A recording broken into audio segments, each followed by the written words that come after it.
Hello എല്ലാവർക്കും നമസ്കാരം. നമ്മുടെ കരിയർ വീഡിയോ സീരീസിൻ്റെ പുതിയൊരു എപ്പിസോഡിലേക്ക് എല്ലാവർക്കും ഹാർദമായ സ്വാഗതം. നമുക്ക് പലപ്പോഴും തെറ്റിപ്പോകുന്ന രണ്ട് വാക്കുകളാണ് ജോബും കരിയറും.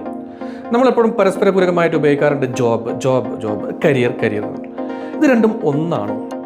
ജോബും കരിയറും ഒന്നാണോ? എന്താ നിങ്ങളുടെ അഭിപ്രായം? എല്ലാവരും ഒന്ന് പറയൂ. സ്വയം ഒന്ന് ചോദിച്ചു നോക്കൂ. ജോബ്, കരിയർ, ഇത് രണ്ടും ഒന്നാണോ?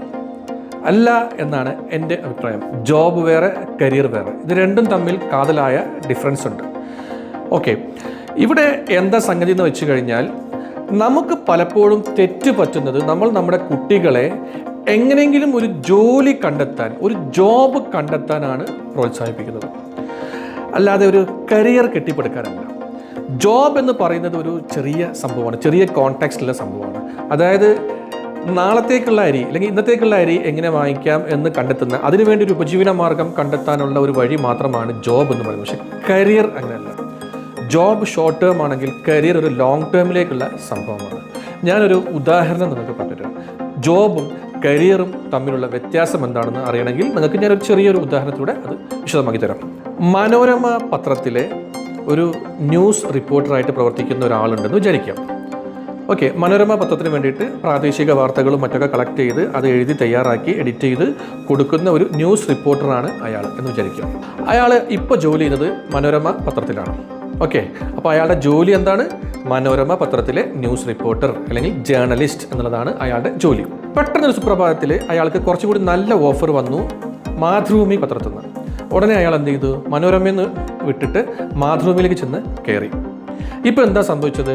അയാളുടെ ഓഫീസ് മാറി, മുതലാളി മാറി, ശമ്പളം മാറി, ഇരിപ്പിടം മാറി, കുറേ കാര്യങ്ങൾ അങ്ങനെ മാറി. പക്ഷേ അവിടെയും അയാൾ ചെയ്യുന്ന ജോലി എന്താണ്? ന്യൂസ് റിപ്പോർട്ടിംഗ് തന്നെയാണ്. ഇവിടെ എന്താ സംഭവിച്ചത്? എന്തിനാണ് മാറ്റം സംഭവിച്ചത്? അയാളുടെ ജോബിനാണ് മാറ്റം സംഭവിച്ചത്. ഓക്കെ, കാരണം ഈ പറഞ്ഞ ഘടകങ്ങളൊക്കെ മാറിയപ്പോഴും അയാൾ മനോരമ എന്നുള്ള പേര് മാറി, മാതൃഭൂമി എന്നുള്ള പേരായി, ഓഫീസ് മാറി, മുതലാളി മാറി, ശമ്പളം മാറി, സഹപ്രവർത്തകർ മാറി, ഇരിപ്പിടം മാറി, എല്ലാം മാറിയപ്പോഴും പക്ഷെ അയാൾ ചെയ്യുന്ന ആ ജോലിയുടെ നേച്ചറിന് എന്തെങ്കിലും മാറ്റം സംഭവിച്ചോ?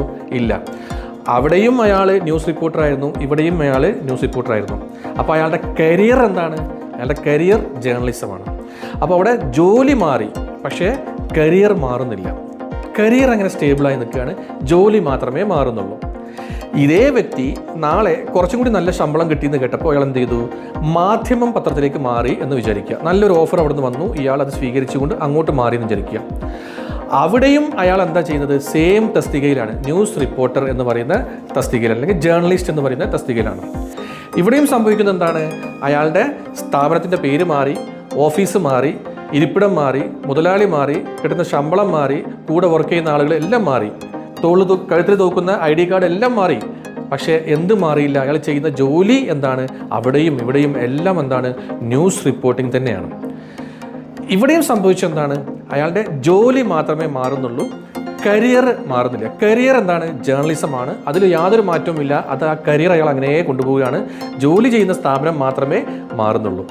കരിയർ എന്ന് പറയുന്നത് ഒരു ലോങ് എൻഡ്യൂറിങ് ആയിട്ടുള്ളൊരു കാര്യമാണ്. അത് നമ്മളിങ്ങനെ അതിനെ കെട്ടിപ്പടുത്ത് അതിന് ഒരു കരിയറിന് അവിടെ നിലയുറപ്പിച്ച് ഇങ്ങനെ കയറി പോവുക. അവിടെ നമ്മൾ നമ്മുടെ നില മെച്ചപ്പെടുത്തിക്കൊണ്ടേയിരിക്കുക എന്നുള്ളതാണ് ഏറ്റവും ഉചിതമായിട്ടുള്ള കാര്യം. ഇപ്പോൾ നമ്മളതിൻ്റെ വേറെ സൈഡിലേക്ക് വരാം. ഇപ്പോൾ മനോരമ പത്രത്തിൽ ന്യൂസ് റിപ്പോർട്ടറായിരുന്ന അതേ വ്യക്തി പിന്നീട് അയാൾ മാതൃഭൂമി പത്രത്തിലേക്ക് മാറുകയാണ്. അവിടെ അയാൾ പക്ഷെ എന്തായിരുന്നു? ന്യൂസ് റിപ്പോർട്ടിംഗ് അല്ല ചെയ്തുകൊണ്ടിരുന്നത്, അയാൾ ഫോട്ടോഗ്രാഫറായിരുന്നു എന്ന് വിചാരിക്കും. ഫോട്ടോഗ്രാഫറായിരുന്നു, സ്റ്റിൽ ഫോട്ടോസൊക്കെ എടുക്കുന്ന ഒരാളായിരുന്നു അദ്ദേഹം.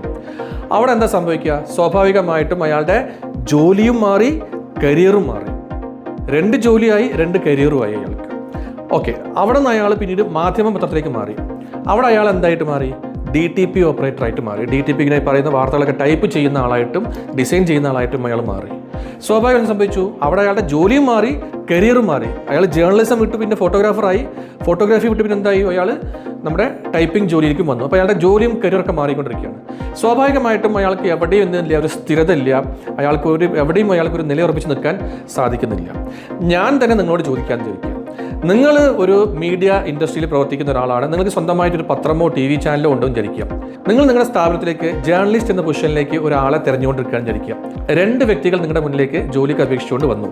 അതിൽ ഒരാൾ പല സ്ഥാപനങ്ങളിൽ ജോലി ചെയ്തിട്ടുണ്ട്. പക്ഷേ എല്ലാ സ്ഥാപനങ്ങളിലും അയാൾ ജേർണലിസ്റ്റ് എന്ന പൊസിഷനിലാണ് അയാൾ ഇരുന്നത്. അതേസമയം രണ്ടാമതൊരാളുണ്ട്. അയാളും ഇതുപോലെ പല സ്ഥാപനങ്ങളിൽ 10 വർഷത്തോളം ജോലി ചെയ്തിട്ടുണ്ട്. പക്ഷേ അയാൾ ഓരോ സ്ഥാപനങ്ങളിലും അയാളുടെ ജോലിയുടെ നേച്ചർ മാറിക്കൊണ്ടിരിക്കുകയായിരുന്നു. ഒരു സ്ഥാപനത്തിൽ അയാൾ ജേർണലിസ്റ്റ് ആയിരുന്നു, പിന്നെ ഫോട്ടോഗ്രാഫറായി, പിന്നെ DTP ഓപ്പറേറ്ററായി, പിന്നെ ഗ്രാഫിക് ഡിസൈനറായി. അങ്ങനെ അയാളുടെ ജോലി ഇങ്ങനെ മാറിക്കൊണ്ടിരിക്കുകയാണ്. അയാൾക്ക് എവിടെ ഒരു സ്ഥിരതയില്ല. ഞാൻ നിങ്ങളോട് ചോദിക്കുകയാണ്, നിങ്ങൾ ഈ 2 പേരിൽ ആർക്ക് ജോലി കൊടുക്കും? ഒബ്വിയസ്ലി സ്വാഭാവികമായിട്ടും നമ്മൾ ആരായാലും, ഞാനാണെങ്കിലും നിങ്ങളായാലും എന്ത് ചെയ്യുള്ളൂ, ഒരേ ഫീൽഡിൽ കൺസിസ്റ്റൻ്റ് ആയിട്ട് നിലയുറപ്പിച്ച് ഇങ്ങനെ കയറി വന്ന ആളെ മാത്രമേ നമ്മൾ എന്ത് ചെയ്യുള്ളൂ, ആ ജോലിക്ക് തിരഞ്ഞെടുക്കുകയുള്ളൂ. അപ്പം ഞാൻ നിങ്ങളോട് പറയുന്നത് എന്താണെന്ന് വെച്ച് കഴിഞ്ഞാൽ, ജോലി എന്ന് പറയുന്നത് താൽക്കാലികമാണ്. അത് കുറഞ്ഞ സമയത്തേക്ക് ഉള്ളതാണ്. നമുക്ക് ഇന്ന് നമ്മുടെ വീട്ടിലേക്ക് അരി വാങ്ങിക്കണം, ഇല്ലെങ്കിൽ ഇന്നത്തെ ആവശ്യങ്ങൾ നിറവേറി പോകണം, അതിനു വേണ്ടിയുള്ളൊരു ഉപജീവന മാർഗം, വെറുതെ നാട്ടുകാരുടെ കണ്ണിൽ പൊടിയിടാനുള്ള ഒരു സംഭവം മാത്രമാണ് ജോലി. എന്തെങ്കിലും ജോലി ഉണ്ടോ, വെറുതെ ഇരിക്കുകയാണോ, വെറുതെ ഇരിക്കില്ല എന്ന് നാട്ടുകാരെ കാണിക്കാൻ വേണ്ടിയിട്ടുള്ള ഒരു ചെറിയ ഒരു തുറപ്പിച്ചിട്ട് മാത്രമാണ് ജോലി. അത് സ്ഥിരമല്ല, അതുകൊണ്ട് ഒരു ഗുണവുമില്ല. പക്ഷെ കരിയർ അങ്ങനെയല്ല, അതൊരു ലോങ് എൻഡ്യൂറിങ് പ്രോസസ്സാണ്. നമ്മുടെ ഒരു ആയുഷ്കാലം മുഴുവൻ ഇങ്ങനെ നമ്മളിങ്ങനെ കൊണ്ടു നടക്കേണ്ട, അതിലൂടെ നമ്മളൊരു ഗ്രോത്ത് കൈവരിക്കേണ്ട ഒരു പ്രതലമാണ് എന്ത്, കരിയർ എന്ന് പറയുന്നത്. അതൊരിക്കലും നാട്ടുകാരെ കാണിക്കാൻ വേണ്ടിയിട്ടില്ല. അപ്പോൾ നമ്മൾ ഓരോ ജോബും മാറിക്കൊണ്ടിരിക്കുമ്പോൾ എന്ത് സംഭവിക്കുന്നു, നമുക്കൊരു കരിയർ ഇല്ലാണ്ടാവുകയാണ് ചെയ്യുന്നത്. അപ്പോൾ നമ്മൾ നമ്മളെ മക്കളെ ബോധവൽക്കരിക്കേണ്ടതും അവരെ പ്രോത്സാഹിപ്പിക്കേണ്ടതും എങ്ങനെയെങ്കിലും ഒരു ജോലി കണ്ടെത്താനല്ല, അവർക്ക് നല്ലൊരു കരിയർ കെട്ടിപ്പടുക്കാനാണ്. അതിനുവേണ്ടി വേണം നമ്മൾ അവരെ ഗൈഡ് ചെയ്യാനും മുമ്പോട്ട് നയിക്കാനും മോട്ടിവേറ്റ് ചെയ്യാനൊക്കെ. അപ്പോൾ എപ്പോഴും നിങ്ങളുടെ മനസ്സിലേക്ക് നിങ്ങളൊരു കാര്യം ഉറപ്പിക്കുക, ചുമ്മാ നാട്ടുകാരെ ബോധിപ്പിക്കാൻ വേണ്ടിയിട്ട് അല്ലെങ്കിൽ അവനവനെ തന്നെ ഒന്ന് കൺവിൻസ് ചെയ്യാൻ വേണ്ടിയിട്ട് ഒരു ജോബ് തിരഞ്ഞെടുക്കുക എന്നതിനൊക്കെ അപ്പുറത്തായിട്ട് നിങ്ങളെ മക്കളെ ബോധവൽക്കരിക്കേണ്ടതും പ്രോത്സാഹിപ്പിക്കേണ്ടതും വളരെ സ്റ്റേബിൾ ആയിട്ടുള്ള, അവരുടെ പേഴ്സണാലിറ്റിക്കും അവരുടെ എബിലിറ്റീസിനൊക്കെ ഇണങ്ങിയ നല്ലൊരു കരിയർ മേഖല തിരഞ്ഞെടുക്കാനാണ്. അതിനു വേണം നമ്മൾ അവരെ സഹായിക്കാൻ. അപ്പോൾ ഇനിയുള്ള നമ്മുടെ എല്ലാ ശ്രമങ്ങളും അതിനു വേണ്ടി ആവട്ടെ. അതെങ്ങനെ ചെയ്യാം എന്നുള്ളതാണ് ഞാൻ ഇനി വരുന്ന വീഡിയോകളിൽ പറയാൻ വേണ്ടി പോകുന്നത്.